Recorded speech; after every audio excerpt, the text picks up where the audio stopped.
Hey guys, welcome back to the channel and another episode of Will It Run. Today we have an MTD wood chipper that we got off of Facebook Marketplace. So this is an 8 horsepower unit powered by a Tecumseh or Tecumseh, some people pronounce it that way, small engine. And this model, this MTD, was from the middle to late 90s based off of the product number that I found. And Craftsman, Cub Cadet, a lot of companies made essentially the same exact model, just put their own brand and paint color on it. We are missing the chute deflector that you see right there that guides the wood chips downwards and deflects them away. We also need to go ahead and reinstall our guard right there, but overall it shouldn't be too bad. I already have the buyer lined up, so we'll go ahead and get this guy nice and sorted for them, so that way once they take ownership, all they have to do is pull the cord and get started with work. So we're gonna go ahead, go through all the basics and get basically a general tune-up going on this guy. So I'll get you set up on the stand. We'll do some basic maintenance first. So what are some of the general maintenance items that we're gonna do? Well, just to get this guy up and running, we will go ahead, check for spark and change our spark plug out, just because we want to give the new owner fresh pretty much everything on this guy. The previous owner said that with starting fluid, this unit would start, but taking a look at the carb, which I kind of filled around with, the throttle plate back here is locked in, so hopefully it's not too far gone. We can clean it with a little bit of Carb Clean, but if not, a replacement carb is only like 14, 15 bucks, so definitely worth it. We'll swap our air filter out, change the oil, check our gas to make sure that it's not too far gone, as well as separate this housing and make sure that our chipper blades are nice and sharp and that our hammers rotate freely in there, so that way everything is nice and cleaned up. And get the couple pieces of hardware required to mount that grate back into our chute area over here. And then the cost of the actual metal deflector is around 100 bucks. I did talk to the owner and they didn't really need the chute or want it, but because I have these couple of mounting points up here, I'm thinking maybe just getting a thick sheet of rubber or something like that that we can drape over here that the chips can freely push out, but won't necessarily shoot out like crazy. And we'll still have a little bit of control. So we'll do a little research into that depending on what the owner wants, and we can go from there. So I'll get you guys on a stand and we'll start tackling some of these items. So step one will be to check for spark. Now I already did this off camera because I needed to order a plug, so that's why we're already loosened up here. But we'll go ahead, pop that guy on. This entire thing is metal, so we shouldn't have any issue finding a place to ground out our spark plug. And we will take a look down there to see if we have anything. So hopefully you guys can see that. And we'll go from there. So give it a quick pull and see if we got spark.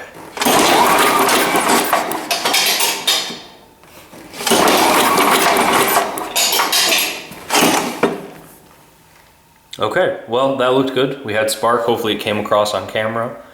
One thing I will want to do also is take a look at our recoil starter and just make sure, because the rope wasn't pulling back in, it might just be because of the momentum of the actual impeller, just not wanting to draw in the recoil, but we'll go ahead and get that addressed too. So we'll change out our spark plug for a brand new one and go from there.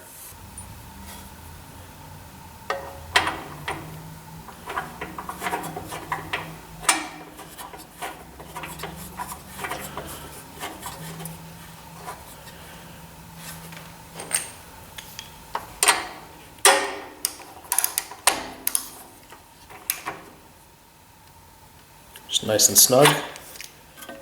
We are all set. Next, for the gas tank, we'll go ahead, take a look inside and see if there's anything crazy going on there. Get our flashlight going.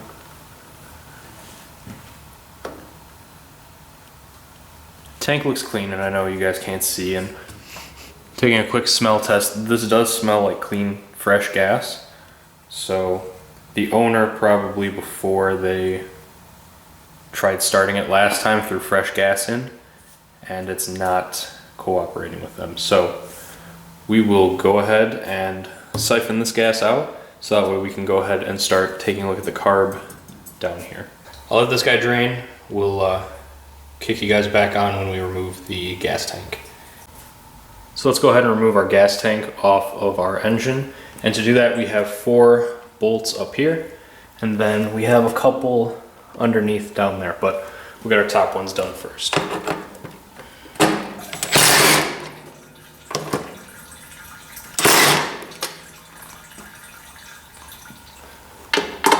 And of course those are, we can leave these guys on because these guys are just bolted to the casing and not to the actual tank itself. So we should go on the underside and get these bottom ones as well. And then underneath here you see the 2 nuts, one right there on the recoil start, and that's what holds the bottom of our tank on there. So I'm gonna go ahead, throw my cell phone aside and get those 2 off.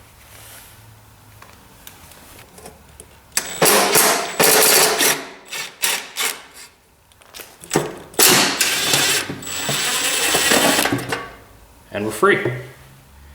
Okay, so now let's take care of the carb. And it's a little dark, so we'll go ahead and get the handy dandy iPhone flashlight out and try to do this one-handed. So in order to get access to the carb, we have to undo this wing nut up here, which allows us to take our air filter cover off as well as the air filter itself. So pop that guy off.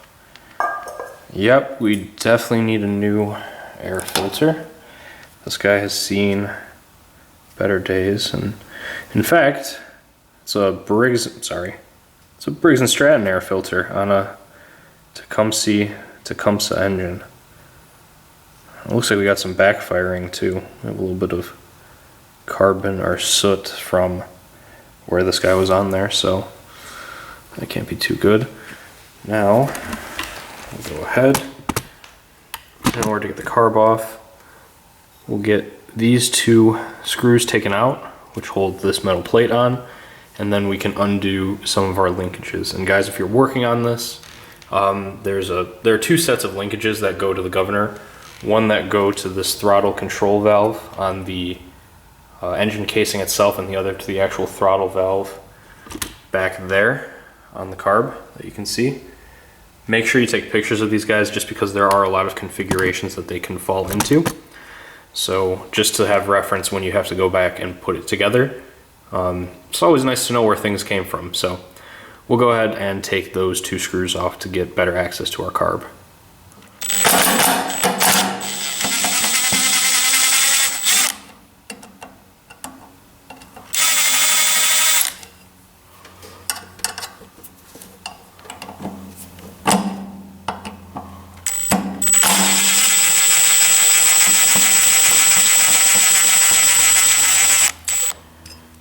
Okay, look at that.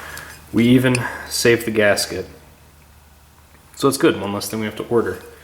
And like I mentioned, depending on if we can get this guy cleaned up or not, a replacement carb is not too expensive. We might just end up going and ordering a new one of those, just so that way we're for certain, absolutely positive that we don't have any issues with the fuel system. So go ahead and get our linkages off and disconnect our fuel line next.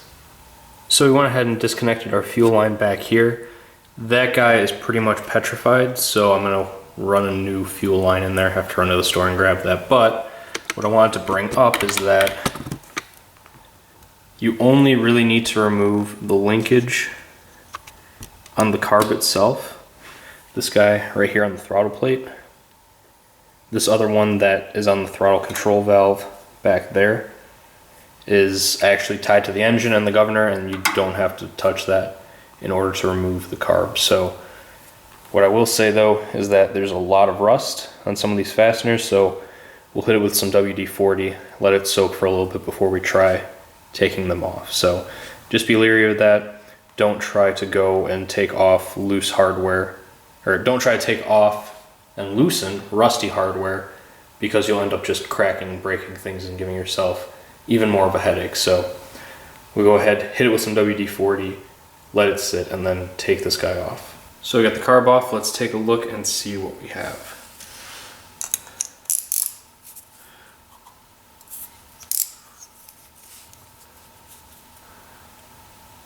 Wow, that is on there tight. Holy cow. Maybe I should have tried to take the bowl off when it was on the machine.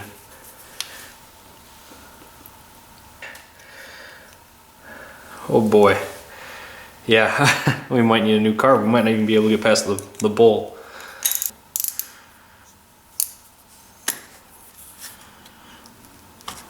There we go.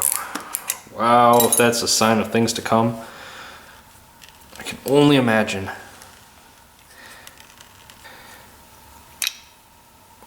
Well, that's gummy if I ever saw gummy.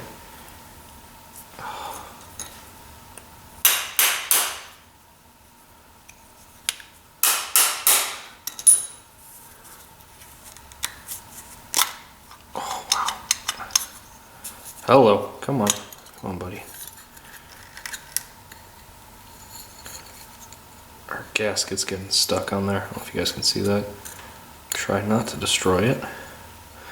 Yeah, there's some sludge in there, so we will get that cleaned out.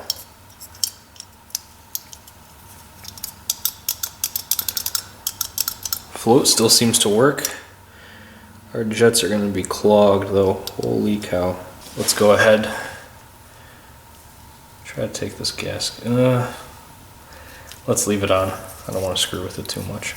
So we'll take our pin out of here. It's a little dirty. You can see how on the ends it's shiny, in the middle it's nice and dull. So we'll get that guy cleaned up as well. Float.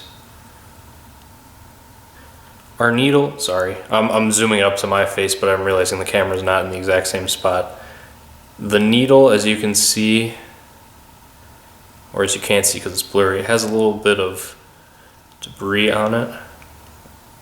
So we'll get that guy cleaned up.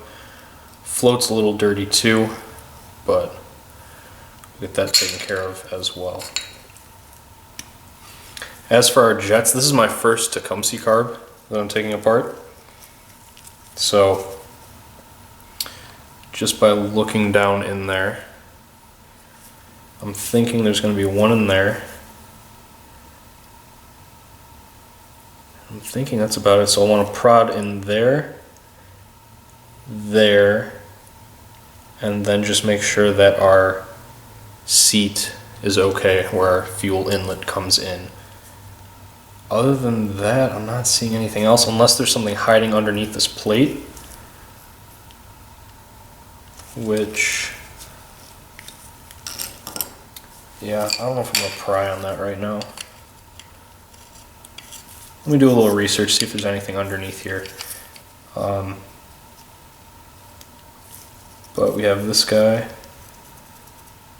right here as well that we'll want to take out. So with anything with springs, you'll want to turn in first and then back out so you know how many turns in you have to go. So for example, we go in half, 1, half,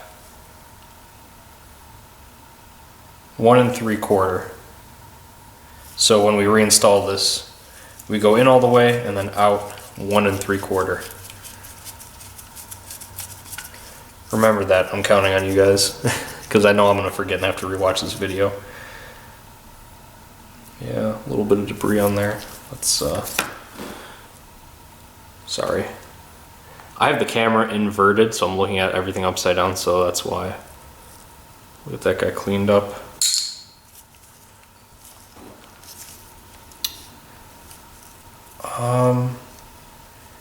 Me not knowing any better, I'm wondering if this is anything up here.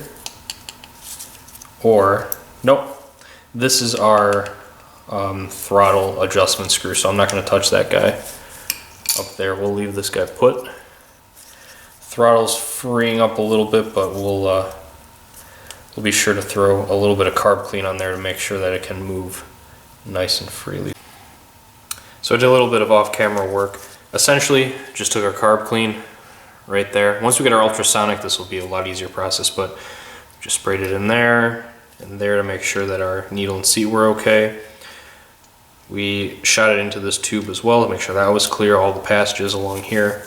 And our most important part was getting this throttle plate unstuck. So in that instance, we shot a little bit of Carb Clean on the bottom of this plate, on the top of the plate, cleaned up the spring and this entry point up here, and now you'll see that the throttle moves nice and freely and snaps back into its closed position as it should, as opposed to before we were stuck and gummed up in the wide open throttle position. So that guy's looking good.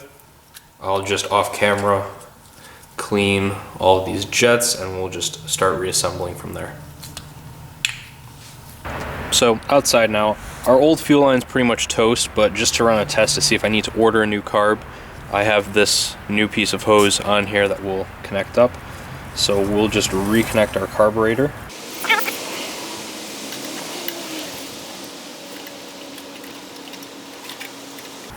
Okay.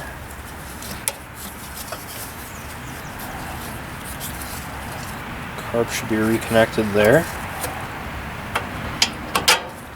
Quickly toss this guy back on. I know our fuel line probably getting pinched up there. I'm just trying to find the best way to route it without it getting in the way of the exhaust and melting, and without interfering with this lever. But I think if I go ahead, swing this guy around,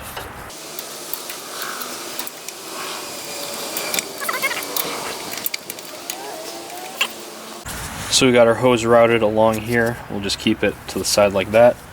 So let's go ahead and connect up the nuts. And in fact, take these guys off.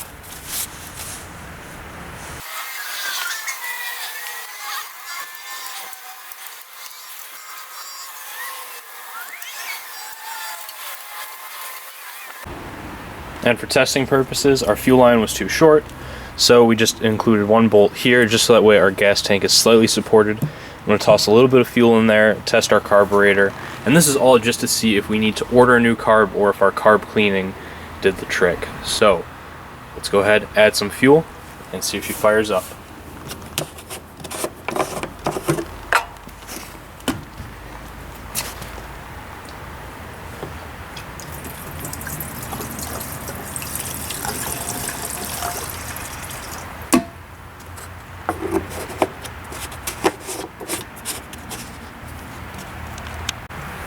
Okay, moment of truth. So we will turn the choke on. That's good.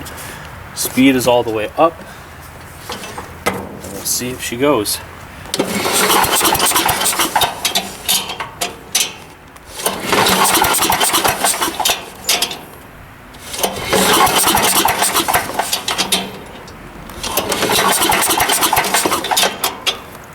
Let's use a little starting fluid just to get the system going.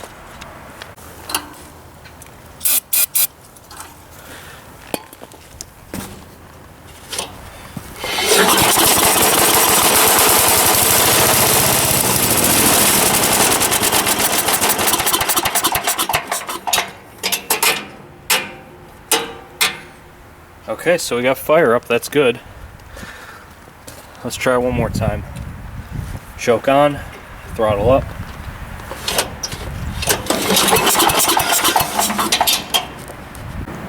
So we weren't able to get it started with starting fluid. Our ultrasonic parts cleaner still in the mail. So I think because it's cheap enough, I'll just order a brand new carb. We'll get that guy put on. But in the meantime, while we're waiting for parts to come in, we will go ahead, separate this casing, and make sure that our blades are nice and sharp. So first thing I'm going to do is I'm going to hit each one of those nuts and bolts with a little bit of WD-40 to loosen them up, and then we'll go from there. Now obviously the first step in sharpening the blades is to remove the spark plug. We do not want this thing to start while our hands are anywhere near the blade or the giant impeller. So with that being said, we have a series of nuts and bolts all along this housing that we have to remove, and that will separate this hopper part that you see up there with the engine and the base down here. And what you guys will notice is that when we do take this off, the blade is going to be attached to this end that we're pulling right here.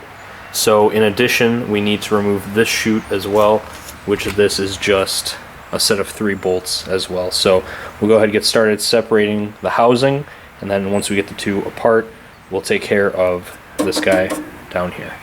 And so with all of those bolts removed, you can go ahead and take your hopper assembly and just move it out of the way.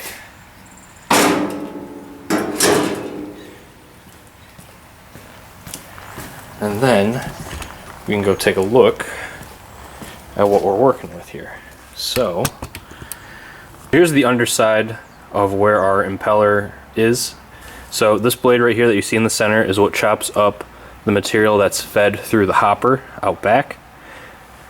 These hammers swing, and that's one of the things. This guy's a little tight, so maybe throw a little WD-40 on there, but these hammers help to chop up material as well that's fed from the hopper.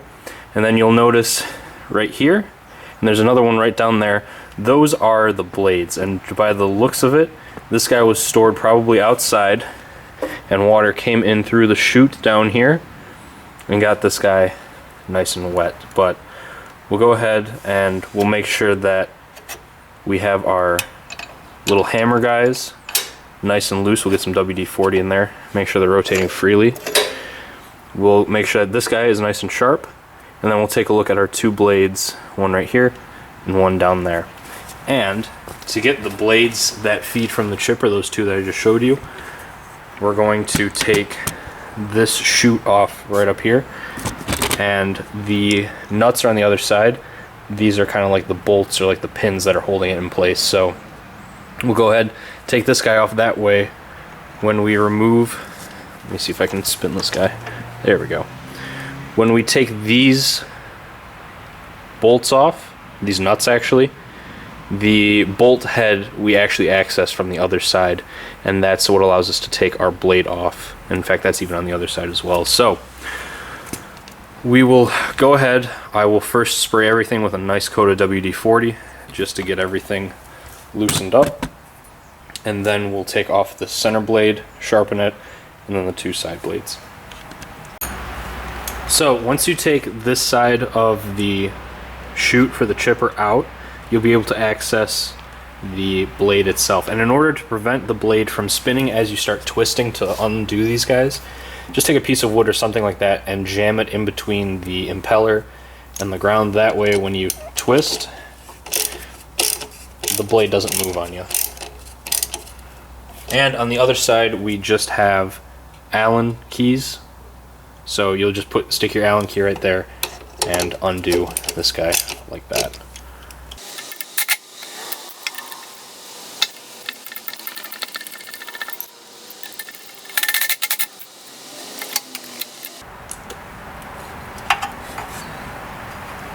And that is our blade. I mean, it's not too dull, but since we have it off and since we have this entire cover off, let's go ahead and sharpen it anyway. That way we have a nice clean cut that we're working with. With those 2 blades off, before we head downstairs to the sharpener to sharpen them, let's make sure we get this guy off, and that is just a 9/16 wrench right on there.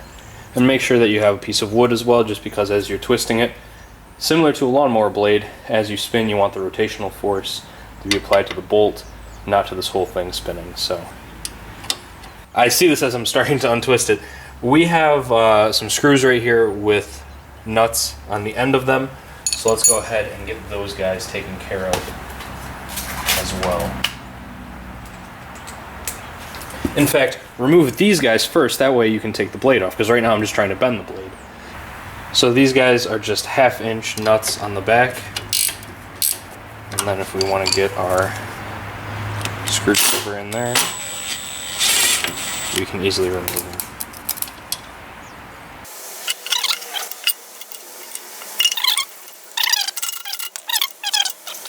Now that we got these guys out, we can go ahead with our 9/16 and get our main guy out.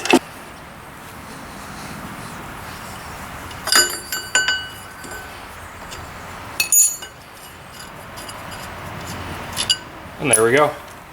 So, as you guys can see, just like a lawnmower blade, a little bit of damage on either side, but we'll go ahead and sharpen these guys up nice and sharp along with our chipper blades and go from there.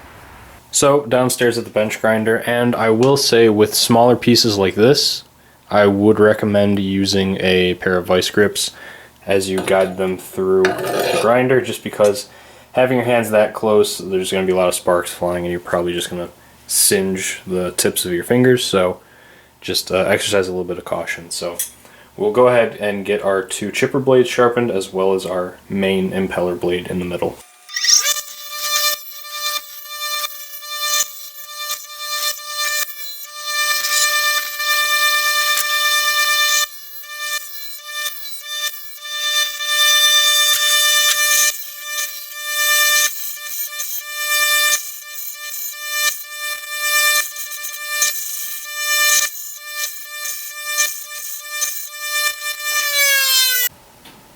And similar to sharpening a lawnmower blade, you want to make sure that you get a nail or something else and just balance this guy just to make sure that you took enough material off of either side, because this is essentially just connected in the center and spinning with the engine. And if this guy is off balanced, it's not as essential as the lawnmower is, because there's a whole lot more mass on our wood chipper as compared to the lawnmower. The blade is the only piece of mass that's spinning, so your vibration of an uneven blade wear would be more prevalent on the lawnmower because that's the only weight, but it's still a good practice just to make sure that you have an even amount of material on either side. So it's fairly even from what I can see, and I think it's good enough as it is.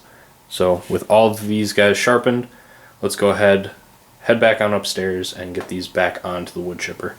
And assembly is just the reverse of disassembly, except now you have blades that are really sharp, so just be careful as you guys reassemble this. And this is pretty foolproof when reinstalling your blade. If you try to install it upside down, you'll notice that it doesn't line up, but when you tip it over, everything kind of nests within itself where it needs to be. So go ahead and insert that main bolt first, then do our two sides, and then get our blades on down there.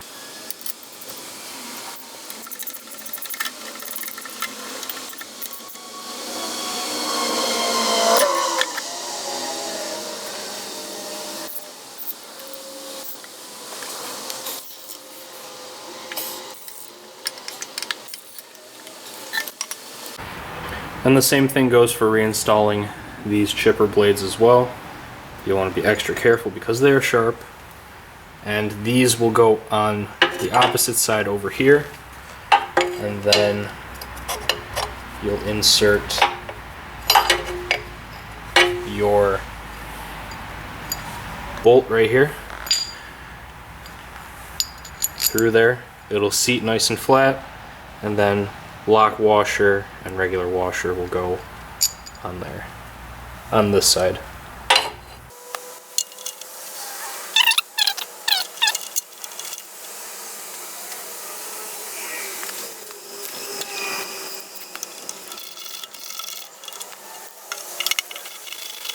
And we'll go ahead and tighten these guys down on this side and the other ones on that side as well. And then we should be ready to do a final check on these fingers, I guess we'll call them, or the hammers, and then we'll go from there. We just want to make sure that they spin nice and freely. And with all our blades on, we let the WD-40 soak into each of these hammers. We're just going to double check now that each of them moves freely. Still a little bit of binding on this one, but I think it's as good as we're going to get it. As long as they're not frozen, that's the main thing that you want, because the centripetal force of this guy spinning will fling these guys out anyway. But that guy looks good.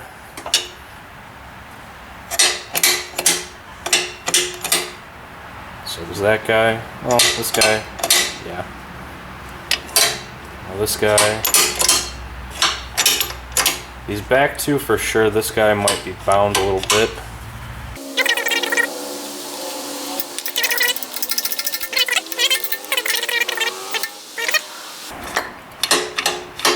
And I'd say we are all good inside here. So I'll clean up that a little bit, and then we'll go ahead and put our chute loader for the chipper back on, and then we can reinstall our casing and go from there.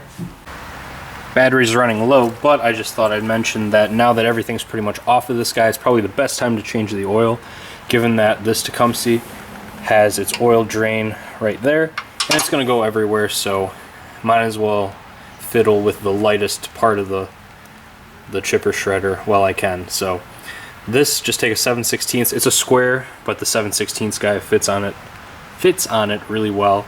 So we'll go ahead, drain it, take a look at the color, and go from there. Okay, so it's a new day. Last night it started raining. I just wanted to get this thing drained of oil, and there really was no good place to drain the oil from, no matter what you were gonna make a mess, because there wasn't a hole cut into the base for the oil just to flow out of. So I spared you guys that entire mess, but overall the oil was dark, so it was a little dirty, but no metal flakes, which is a good sign. There was no excessive wear on the interior of this engine. So with that being said, I looked up our specifications. We need about 28 quarts, wow, 28 ounces of oil, which is just shy of a quart. So we're gonna go ahead, add oil into the system, and then go ahead and just reassemble everything on the impeller side. So get our chute back on and our hopper for the chipper, so that second half. Then I say I picked up a fuel line, so we can go ahead and throw that new guy in there. And then I also made an order for the air filter and carb kit. So I think for today we'll just get everything back together aside from the carb and air filter, and I think we should be in pretty good shape. So we'll go ahead and fill it up with oil.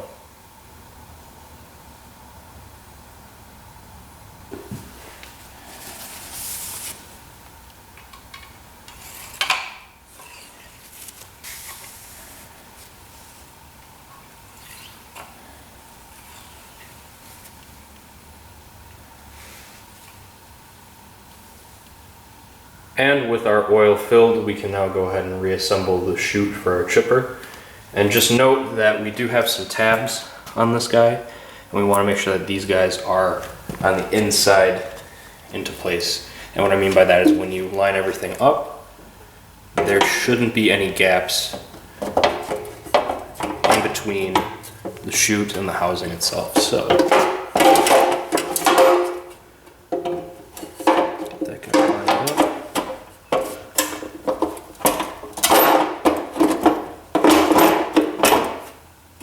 So see, like that right there, you see a gap. At least I hope you can.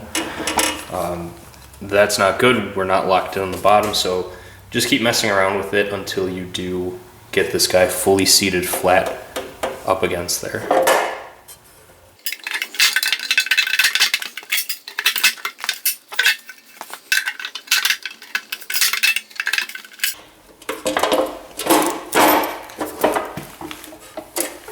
And there we go, we got a nice flat gap. So we'll go ahead and reinstall our washers and then nuts on top of those guys.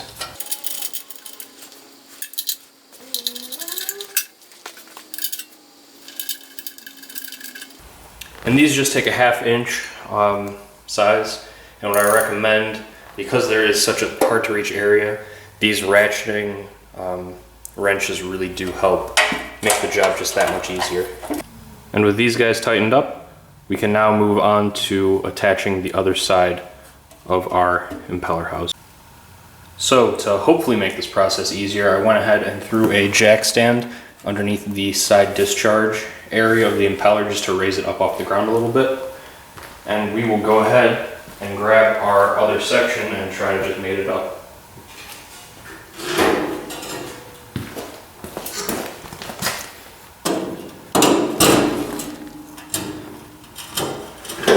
Now, I don't have a recommended strategy for this, so I think we're just gonna give it a go and see what happens. Obviously, I'll probably try to start from the top, maybe insert 2 bolts in here that I can easily hold with my hand as I bring the other portion up here. So just to show you guys, this is my setup that I use to tighten all the bolts.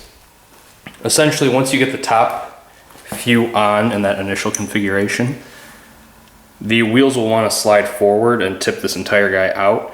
So you just kind of have to lift it up a little bit, get at least 1 bolt. I recommend this guy right here. Get that in so that way the bottom doesn't want to kick out.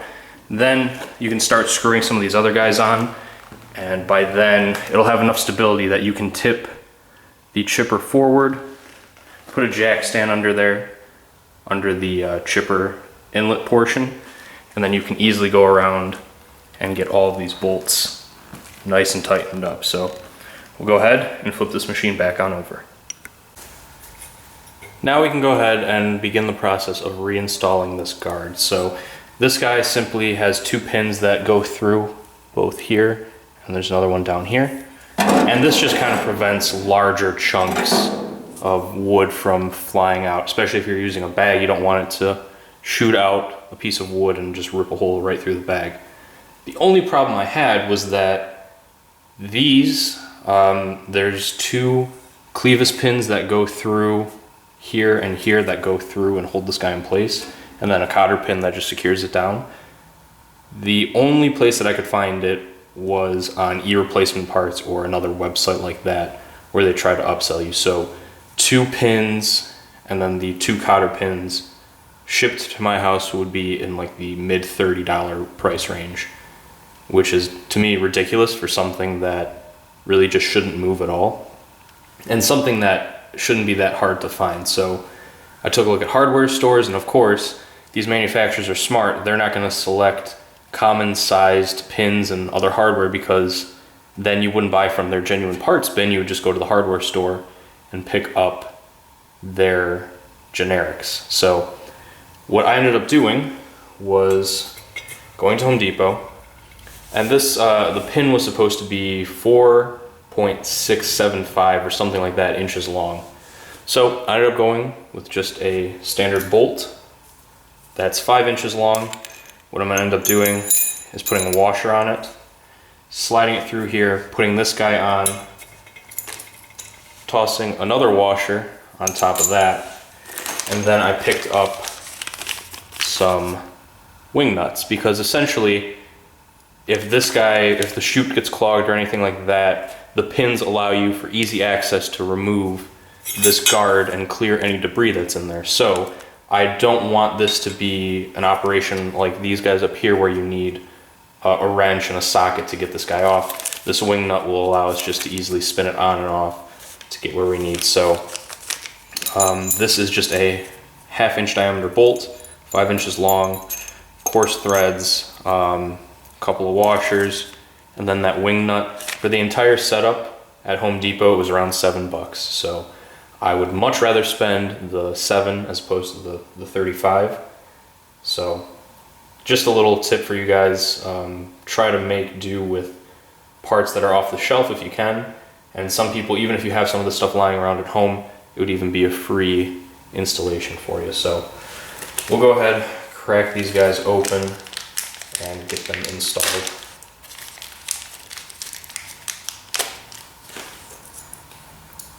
So we'll go bolt, washer, slide that guy through the top right there, but we also need to have this guy in place. And this is where a flashlight comes in handy. So let me grab this guy.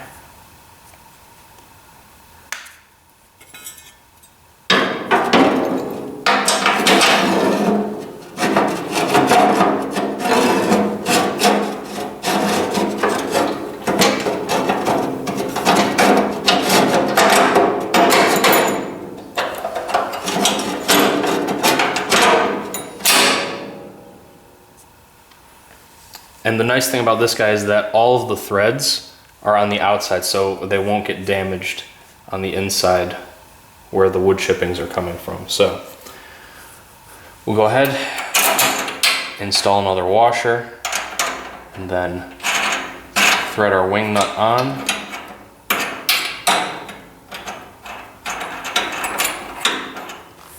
And with that, we have our guard in place, as you guys can see.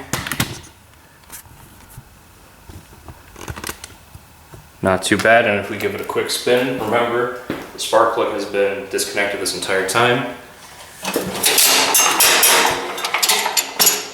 No interference, which is nice. And the clanking that you are hearing are those hammers that we had adjusted before. Those guys, as you can see, fit nicely in here and help in the shredding process. So to get our fuel tank back on, we have this bracket that mounts up to this guy right here on the recoil starter. I'm going to simply insert that right here in the slot and get this guy nice and lined up. We'll want to attach the bottom end first, just because that was the reverse of assembly, or disassembly, I'll say.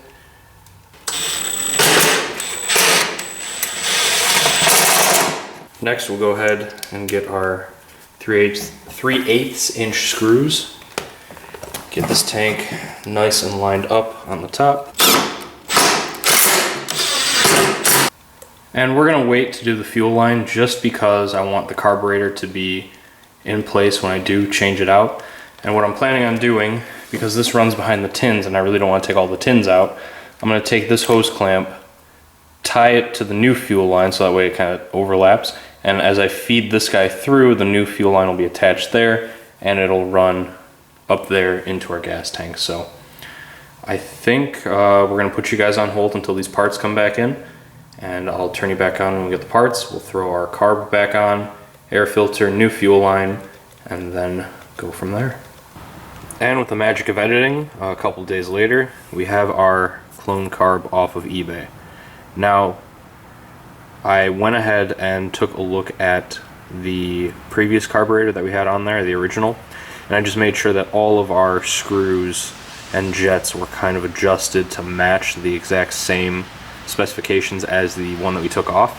Granted, this is a clone carb, it may perform a little bit differently. We're going to have to tweak it no matter what, but I wanted to at least get a baseline that was fairly close to what we were taking off. So before we get this guy installed, remember that we have some rotted out fuel lines. So I have a piece of tubing right here for fuel line, and we're going to go ahead, connect it to this guy, and rather than take all the tins off, if we attach this hose clamp to here to span the two, we can pull on our existing tubing and this guy will follow the same path up through the tins.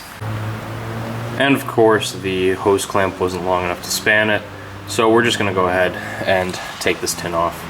So that was actually nice and much easier than expected. You have a bolt down here, 2 bolts up top, and then another one symmetrical to this guy on the other side, and that allows us to take our tin off. Now be careful, because we have a linkage connected here and a wire here, so we're just going to pull this away enough that we can have access to route our fuel lines, and then we're just going to put it right back in place.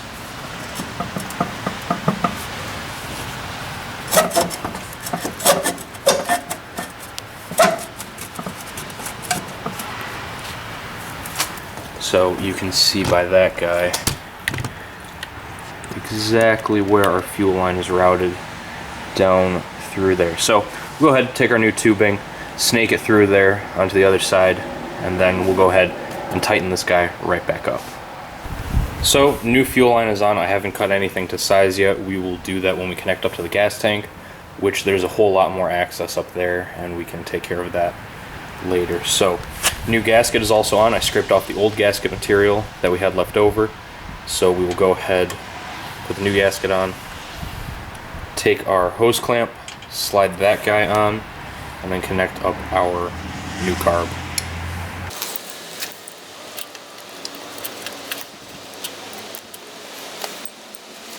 And make sure to also to refer to your pictures that you took of this guy, so that way you know which hole the linkage goes into. So I'll do a quick check of that and get that guy hooked up as well. So we got our carburetor on, we have our small engine tack tied into our spark plug, and we're just going to do some quick tuning of the carburetor, just because with a clone carb there probably going to need to be some adjustments, just because it's not the same as factory. So what we'll do is we'll fire her up, make sure that we're running smoothly and that our RPMs are at or around our 3600 RPM target for this machine. And so we didn't show it on camera, but a quick tip with these clone carbs is that when it comes to throttling up on your controls, don't throw the throttle on the actual unit itself all the way full run. It takes a minute for these guys to actually warm up, otherwise it sounds like it's over revving. So that's my tip for you guys. If you do throw one of these clone carbs on an 8 horsepower Tecumseh, just go ahead and make sure that as you're starting it up, slowly let on the throttle as it's warming up. That way you get a nice smooth operation for that guy. But as you can see, we have it in the back of the truck. We're gonna get ready for delivery on this guy and give it to the new owner. So with that, thank you guys for watching, and we'll catch you in the next one.